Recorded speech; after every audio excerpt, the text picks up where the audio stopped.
Okay, so there's this. I like to share this illustration with us. Um, were these two friends who went to school together in Nigeria, actually went to the same university, served, they did their NYC. If you're a Nigerian, you will understand what NYC is. They did their NYC together in a particular multinational oil company. And these two guys, well, I wouldn't want, I'll call one Dave, I'll call one Dari. Um, Dave was they were, their background was in engineering, and um, while they were serving in the organization, Dave was this guy who had some very good technical knowledge, very sound in terms of uh, his techie skills and all of that. The same thing, Dari too was fair enough, but if you place both of them on, on the same platform, Dave definitely would do better. He's more technically skilled. So they both served in the organization, and then they were retained in the organization. And um, as the years went by, the two of them had two distinct behavioral patterns in the office. Um, while Dave was this cool, calm guy who would always mind his business in the office, always very serious, he knew how to carry out his responsibilities.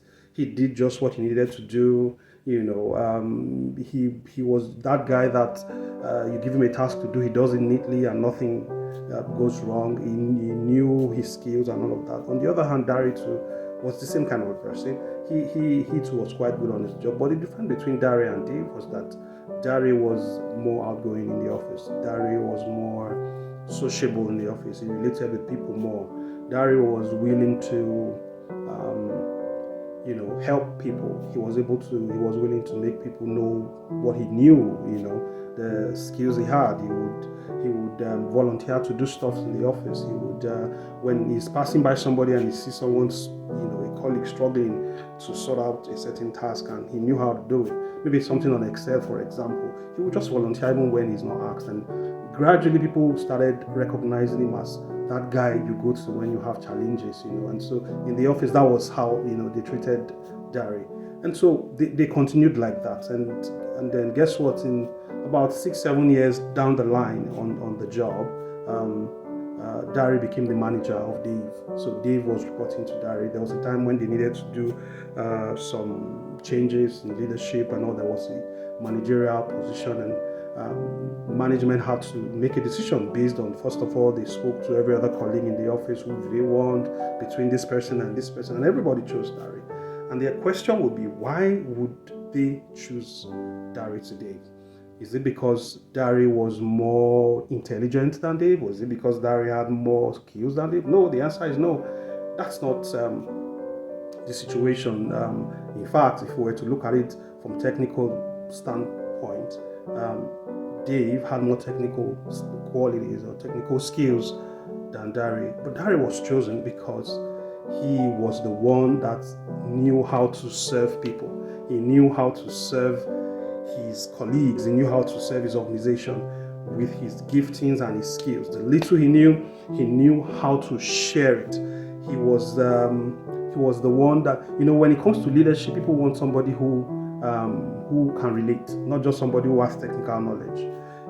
Dari was willing to serve. He was willing to serve. And when I considered this particular story or this illustration, I came to the conclusion that a lot of people, especially if you are, maybe those of us that are in the Western world, maybe you're living in Canada or US or these other places, you realize that what is prevalent in organizations is that nobody promotes you if you don't promote yourself. In Nigeria, for example, there are organizations that that, okay, if I spend 4 years, I'll get a promotion. If I do 3 years in this level, maybe I'll write an exam, I'll write a promotional exam and I get promoted. But in Canada, where I am, or in other parts of the world, what is obtainable is that nobody tells you it's time for you to be promoted. You are the one that will develop yourself, your personal capacity. You're the one that will go on for roles when they are opened. So you can be on one particular level, and in the next 1 year you are going for another. It depends on your drive.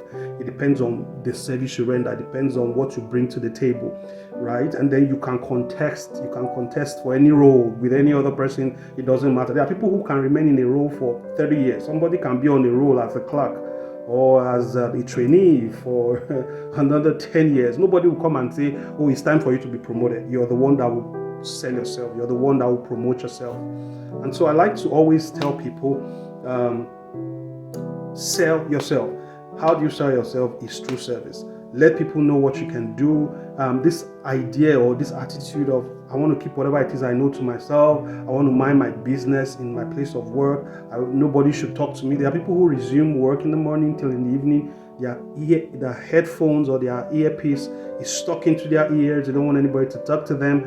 Nobody should come close to their table. They just want to mind their business. Well, in an office space, that's not how you grow. That's not how you succeed. That's not how you become a person of value. Be a person of value to people around you. Sell your services, your gifting. Serve people with it. And that's how Dari became the manager of Dave 6-7 years down the line. And then that also makes me conclude that sometimes being introverted, might be a disadvantage to you, especially when you are, in a workspace, right?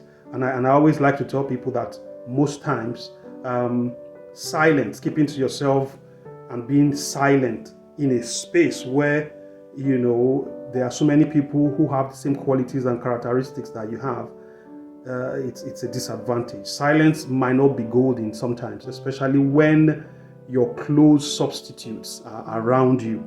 So you just realize that they are recognizing people, picking people around you who you know that you are better than. You can do something, you can do better than what they are doing, but they are being recognized. Why? Because they are the ones that are being seen. You are hiding yourself, you're keeping to yourself, and you think, well, I just want to mind my business. Well, it doesn't work when you are in a public space, especially in an office environment. So I like to encourage you, put yourself out there. If you know you carry something in your inside, let the world know about it. You don't on the light and hide it under a bushel, or you wink in the dark and you expect people to see your eyes winking. So that's my encouragement to you today. Don't be silent. Sell yourself. Make noise about what you carry. Make noise about what you have, and be ready to serve people with it. Serve people with it for free. Serve people with it for free, and you'll be rewarded at the end of the day for your service. Reward beyond what you would have been able to negotiate for. Trust me when I say that.